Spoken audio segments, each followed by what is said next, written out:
인물들 핫피플 3인방 함께하고 있습니다. 두 번째 인물은 더 뜨겁다는데요. 함께 보시죠.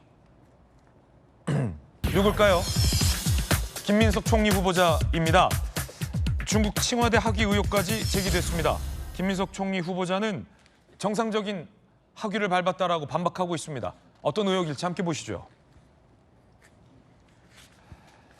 야당에서 칭화대 재학 기간 민주당 최고위원으로 활동했다, 겹쳤다는 거예요. 2010년엔 부산시장 출마 위해 당 경선까지 치렀다. 어떻게 중국을 왔다 갔다 하면서 정상적인 학위를 밟았냐? 김민석 총리 후보자. 월수금 아침 최고회의를 일주일에 하루씩 번갈아 빠지며 비행기로 출퇴근했다. 왔다 갔다 하면서 중국을 왔다 갔다 하면서 최고위원을 하면서 회의를 하고 학업 투혼을 불태웠다. 정상적인 중국에 가서 직접 학위를 밟았다. 수업도 들었다라고 반박을 한 겁니다. 김민석 총리 후보자 얘기 들어보시죠. 제가 참 무리한 일을 했는데요. 월수금에 아침 회의를 하고 7시 회의를 하고 8시, 9시 비행기를 타고 왔다 갔다 일주일에 한 2번씩 왔다 갔다. 칭화대에 제가 학교 기숙사가 코딱지만하게 작은 기숙사가 있는데 거기 있으면서 에어차이나 그때 아침에 가면 한 달 정도 쿠폰하면 되게 쌌어요. 진짜 몇만 원짜리. 그렇게 해서 수업을 다 했어요. 다 하고 시험 다 보고. 자, 그러자 야당에서 출입국 기록을 공개해라라고 요구를 했습니다. 그러자 김 총리 후보자가 공식 기록은 아니고 본인이 정리한 나름의 출입국 기록을 공개했습니다. 자, 이렇게 중국 출입국 기록이다라고 해서 출국 일자와 출국 편명, 입국 일자, 입국 편명, 체류 기간을 정리를 해서 공개를 했습니다. 자, 일단은 양태현 변호사님, 이 어떤 기록인지 좀 설명을 좀 해주시죠. 그러니까 이제 정상적으로 이제 출입국을 했을 경우에는 이제 우리나라 이제 법무부 산하에 있는 이제 출입국 관리소에서 이제 그 몇 월 며칠에 출국을 어느 나라로 했고 또 언제 입국을 했다는 것이 다 기록이 전산에 남습니다. 그런 기록 같은 거를 이제 저걸 나름 이제 엑셀로 정리를 해서 제출한 것 같은데요. 아마 이제 보통 출입국 이제 증명안 같은 경우에는 이제 뭐 과거 한 10년치 정도로 보통 증명하게 되는데 저는 뭐 10년보다 더 전의 일이기 때문에 아마 발급받는데 조금 더 시일이 걸린다고 생각을 해서 우선 이 지금 뭐 중국 뭐 학위를 뭐 거의 이제 쉽게 얘기해서 뭐 허위로 받았다 아니 문제가 이렇게 받았다라는 여러 가지 의혹이라든가 이제 그런 거에 대해서 깔끔하게 해명을 하기 위해서 저는 출입국 기록을 낸 걸로 같고요. 사실 저런 기간 그러니까 보통 저것도 뭐 학부도 아니고 이제 석사 대학원 과정을 저렇게 직접 중국까지 가서 20여 차례 가서 수업을 들었다는 거 아닙니까?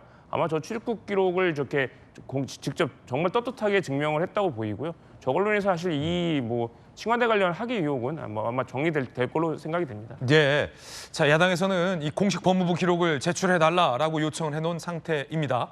자, 그 가운데 이 김민석 총리 후보자의 이른바 이 재산과 빚 상환과 관련된 의혹이 계속 제기되고 있습니다.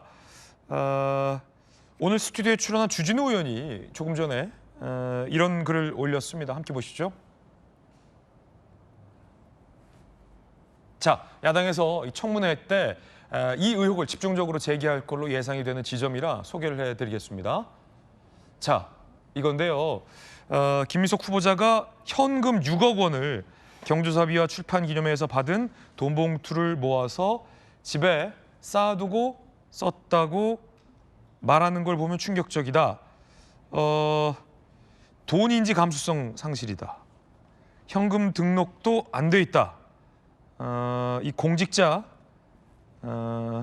윤리법엔 현금도 등록, 공개하도록 엄격히 규정하고 돼 있는데 축의금이랄지 조의금이랄지 출판 기념회랄지 강의비 등에 대한 내역이 일체 등록이 되지 않았다. 라고 얘기한 겁니다. 그러면서 이재명 대통령의 과거 글을 올렸는데 자, 그 글은 이렇습니다.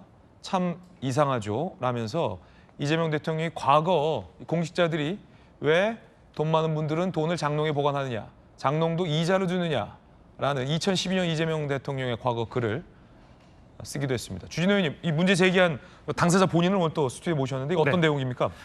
일단 어제 김민석 후보자가 드디어 이제 국민들이 너무 의심을 하고 있으니까 그러니까 그 국회의원 재직하는 최근 5년 동안 번 것은 5억 원인데 쓴 게 이제 13억 정도 되다 보니까 격차가 크지 않습니까? 그걸 이제 해명을 했습니다. 근데 이제 아들 유학비 2억 원은 그 전 배우자가 부담했다라고 하니까 일단 제외하고요. 결국 6억 정도의 돈이 비는 거거든요. 근데 어제 김민석 후보자의 해명에 따르면은 5억 전후의 돈을 본인 결혼식 또 그 빙부상 조의금 그리고 2차례에 대해 출판 기념회를 통해서 받은 돈으로 충당했다 이렇게 얘기해요. 5억이요? 예. 5억 전후라고 얘기했습니다. 예. 근데 제가 계산했을 때 이제 최소 6억 원이거든요. 쓴 게 딱 나오기 때문에 이건 뭐 계산상으로 딱 나오는 겁니다. 네. 그러면 저는 출판 기념회가 사실 국민들이 굉장히 비판하는 지점이거든요. 그러니까 정치인들이 출판 기념회를 했을 때 딱 그 책을 10권을 팔면 10권 값을 받는 게 아니라 뭔가 와서 봉투를 주고 가고 그 이상의 뭐 약간 후원금 비슷하게 돈을 내고 가는데 지금 법제상 이것이 무슨 정치자금처럼 등록하도록 돼 있는 것도 아니고 과세가 되는 것도 아닙니다. 그러니까 사실은 봉투로 주고받으니까 국민들이나 일반 제3자 입장에서 그게 얼마가 주고받아지는지를 알 수가 없는 거예요. 그러니까 다 문제점이라는 것은 알고 있으면서 사실은 뭔가 제재할 방법이 없었던 겁니다. 김민석 총리 후보자는 그 5억에서 6억 되는 돈을 현금으로 집에 두고 썼다는 겁니까? 그러니까 지금은 현금으로 받을 수밖에 없는 것이요. 그 계좌로 받았다 그러면 그게 수익으로 잡히면서 그 계좌 거래액에 남아 있어야 되거든요. 근데 계좌에 현재 있는 재산과 수익과 지출이 너무 안 맞다 보니까 6억 원이 빈다라고 제가 계속 주장을 했는데 결과적으로 이 6억 원의 자금 출처를 밝힌 겁니다. 근데 조의금, 축의금, 또 출판 기념회 2번 이렇게를 밝힌 거거든요. 단순히 이 네 가지를 그냥 단순 나누기를 해도 각 이벤트마다 1억 5천만 원씩을 받았다는 얘기거든요. 축의금이나 부의금도 다 봉투로 주고 출판 기념회도 봉투로 주는 것이죠. 근데 저는 이게 굉장히 문제라고 생각하는 것이 굉장히 불투명한 처리입니다. 그리고 보통 출판 기념회가 있었다고 해도 사실 그 금액이 공개되는 적은 없었거든요. 자기만 아는 거죠. 그러니까 문제점이라고 다 국민들은 생각하는데 이것을 뭔가 알 방법이 없었는데 이번에 돈의 격차가 수익과 지출이 너무 크다 보니까 스스로 털어놓은 겁니다. 아, 나 6억 원 정도의 과외 소득이 있었어. 근데 출판 기념회 2번이 포함됐다라고 얘기한 거거든요. 근데 제가 2020년부터 매년 국회의원들은 재산 등록을 합니다. 예. 그 2차례의 총선이 있었기 때문에 총선 직전에도 자기 후보자는 자기 재산을 공개하도록 되어 있어요. 현금도 등록해야 돼요? 현금도 등록해야 됩니다. 어. 근데 보통은 현금이니까 잘 등록 안 하려고 하죠.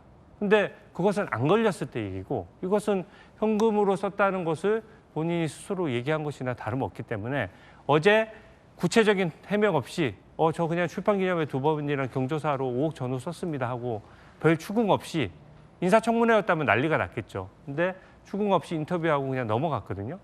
사실 그 적어도 국민 앞에 머리 숙여서 사과해야 될 사안이에요.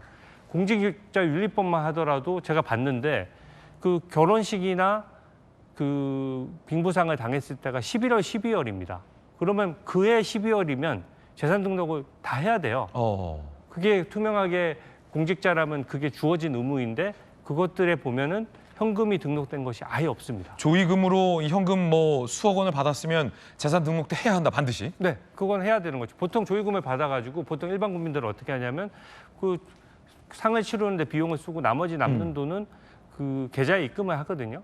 계좌에 입금에 써도 과세 당국에서 보더라도 통상적인 그냥 5만 원, 10만 원 정도 하는 것들은 우리가 관원상제라고 봐서 그냥 인정을 해줍니다. 근데 이것은 그 얘기가 아니라 이 네 번의 이벤트 나는 유력 정치인이기 때문에 유력 정치인이 통상 받는 정도 수준의 돈을 받았다는 얘기를 하는 건데 그 돈의 액수가 현금으로 6억인 거죠. 그러면 최근 5년 사이에 있었던 이벤트만으로 현금 6억 원을 받았다면은 그게 국민 눈높이에 과연 맞겠습니까? 그리고 현금 6억 원을 받았다고 하더라도 반칙이 개입이 안 될 수가 없는 것이 이거 현금 받지 말라고 사실은 등록을 1년마다 딱딱 하도록 돼 있는 거거든요. 현금도 등록하도록 분명히 되어 있는데 하나도 등록을 안 했고 더 큰 문제는 총선 때는 등록하지 않으면 우리가 허위사실 공표라고 했을 때 그 재산이라든지 지금 양문석 의원이나 민주당의 이상식 의원들이 다 그걸로 재판받고 있어요. 재산 등록이 허위로 잘못됐다는 걸로 재판받고 있고 우리 당 의원들도 그런 걸로 재판받은 사람들 많습니다. 근데 이거는 그 위반했다라고 사실상 자인하는 거거든요. 날짜를 보면은 축의금이나 그 그런 돈으로 받았던 출판 기념회 받았던 돈이 현금으로 들고 있었기 때문에 그 돈을 썼다는 얘기잖아요.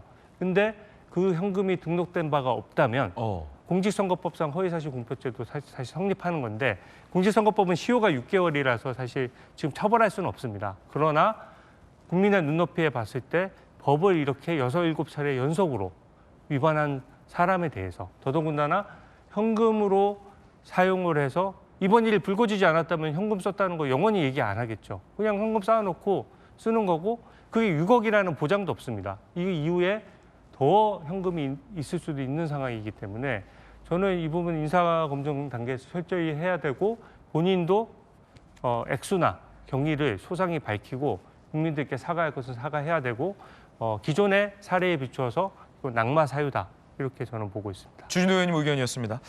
오늘 아침 이 김 총리 후보자가 한 라디오에 출연해서 이런 해명을 해서 전해드리겠습니다. 그러니까 이 논란의 핵심은 국회의원 세비까지 생활비를 쓰지 않고 모은다면 그 기간 동안 수입이 약 5억 2천만 원 정도 되는데 지출이 13억 원 정도 된다. 그럼 나머지 이제 8억을 어떻게 충당했느냐와 관련된 의혹에 대한 질문에 대해 2억 원가량의 학비는 전처가 부담했다라고 총리 후보자가 밝혔고요. 오늘 아침 나머지 이 6억 정도는 경조사와 출판 기념회 2번으로